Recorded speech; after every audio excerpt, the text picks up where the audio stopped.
Ce jour d'idée pour Refoua Shlema est rapide et complète de Bracha, Simcha, Bat, Rachel. La question de Simon. Je voulais savoir pourquoi nous devons faire trois tfilotes par jour.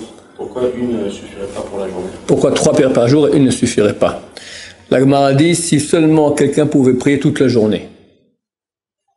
La vérité, quand quelqu'un il sait prier, ça veut dire qu'il sait se mettre en contact avec Hachem, il n'y a pas de plus grand plaisir que cela.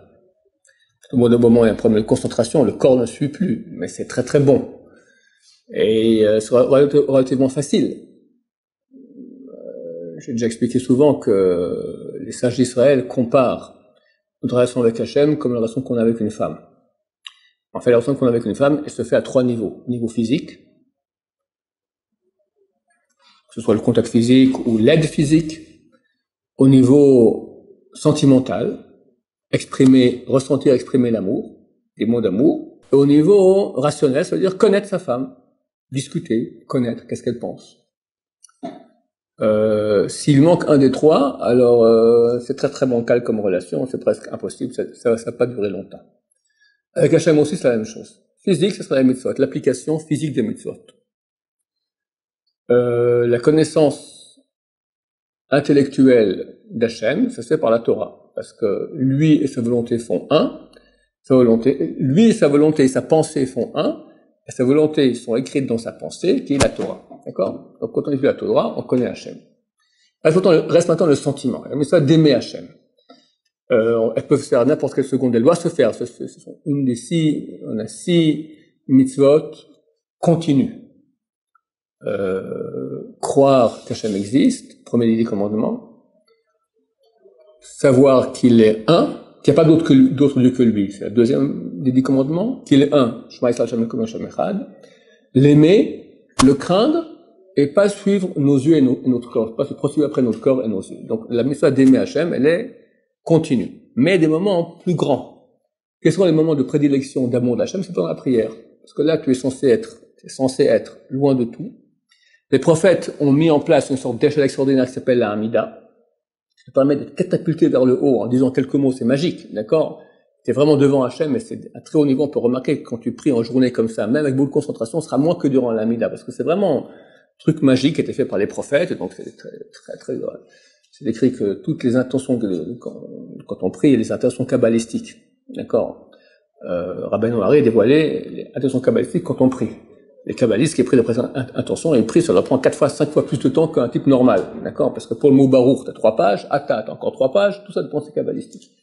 Et Rabbeinu Hari a dit, c'est pas 1/1000 des intentions qu'avaient les prophètes quand ils ont établi la Hamida, cette prière-là. Donc c'est quelque chose d'extraordinaire. Donc notre proximité d'Hachem durant ce moment-là est très très grande. Et si on utilise ce tremplin pour être proche d'Hachem et prier, alors c'est extrêmement bon et agréable comme sentiment. Donc normalement, on aurait dû prier toute la journée. Néanmoins, les sages d'Israël, donc les prophètes, ont institué 2 ou 3 prières. Je dis pourquoi c'est 2 ou 3. Ça correspond en fait au sacrifice quotidien. Il y en avait un le matin et un l'après-midi. Aujourd'hui, où il n'y a plus de temple, alors à la place des sacrifices, il y a la prière. Il y avait aussi la prière à l'époque du temple, mais il y avait surtout le sacrifice. Aujourd'hui, qu'il n'y a plus de sacrifice, alors en se basant sur un verset de Hoshea, nous payerons avec des bœufs nos lèvres.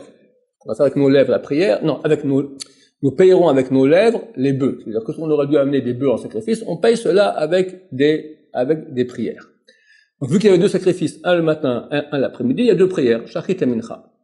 Une grande discussion, il y a 2000 ans, est-ce que la prière de Harvit, la 3e, est-ce qu'elle est obligatoire ou pas obligatoire? Elle correspond quoi? Elle correspond à la consommation des membres des sacrifices de la journée. Un sacrifice doit être sacrifié en journée, jamais la nuit, mais ses membres peuvent être consumés durant la nuit. Et effectivement, il s'est consumé durant toute la nuit sur l'autel du temple. À cela correspond à la 3e prière, qui a été fixée qu'elle n'est pas obligatoire, mais elle est obligatoire aujourd'hui. Personne ne fait pas. Si quelqu'un il a raté, il doit le refaire le matin. Il a raté toute la nuit, il n'a pas fait Harvit, il doit faire 2 fois Shachrit le matin. Donc il y a 3 prières, qui correspondent donc au niveau primaire, on va dire au niveau sacrifice. Pourquoi est-ce qu'il y a 2 sacrifices plus un 3e? Alors c'est écrit que les prières donc correspondent aux 3 patriarches, Abraham, Yitzhak et Yaakov. Hachem, il agit dans ce monde-là par le biais de voies de conduite. Les voies de conduite principales, on va dire 3 voies de conduite principales. En fait, il y a 10 sphères, d'accord, qui sont ces voies de conduite, mais elles sont arrangées par 3. 1, 2, 3, 1, 2, 3, 1, 2, 3 et 1. Tout le côté droit correspond au chesed. Chesed, c'est la bienfaisance. Ça vient de Abraham, comme dit le verset, Titen chesed l'Abraham. Tu donnes chesed l'Abraham. C'est lui qui avait cette qualité de bienfaisance énorme.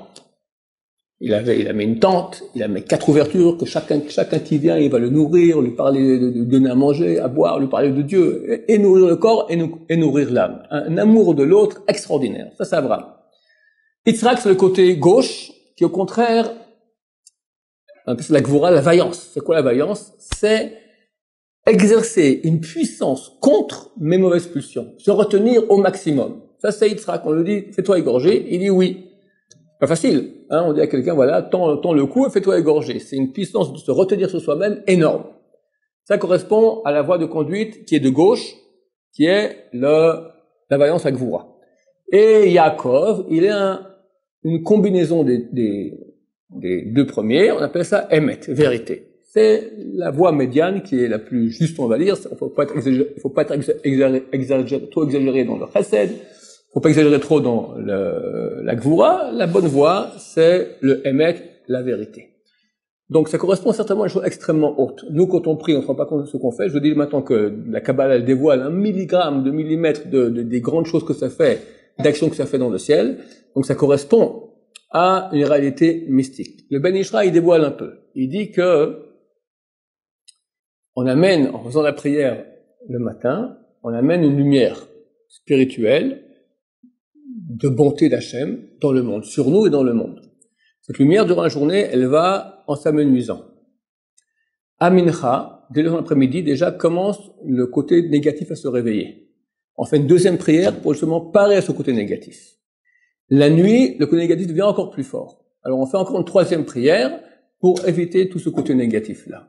Ça correspond à 3 moments de la journée où les forces négatives vont en s'amplifiant, et la prière, donc, elle est là pour nous laisser brancher. Bon, c'est une partie il y a encore sûrement beaucoup d'autres choses qui sont faites par la prière, j'ignore, parce que les grandes raisons correspondent au secret de la Kabbalah, de la mystique juive. Après, on étudiera beaucoup, et on pourra un jour, très bientôt, comme le cher viendra, tout le monde étudiera cela, et on comprendra le sens profond des mots que nous disons. Baruch Adonai, l'olam, amen va amen.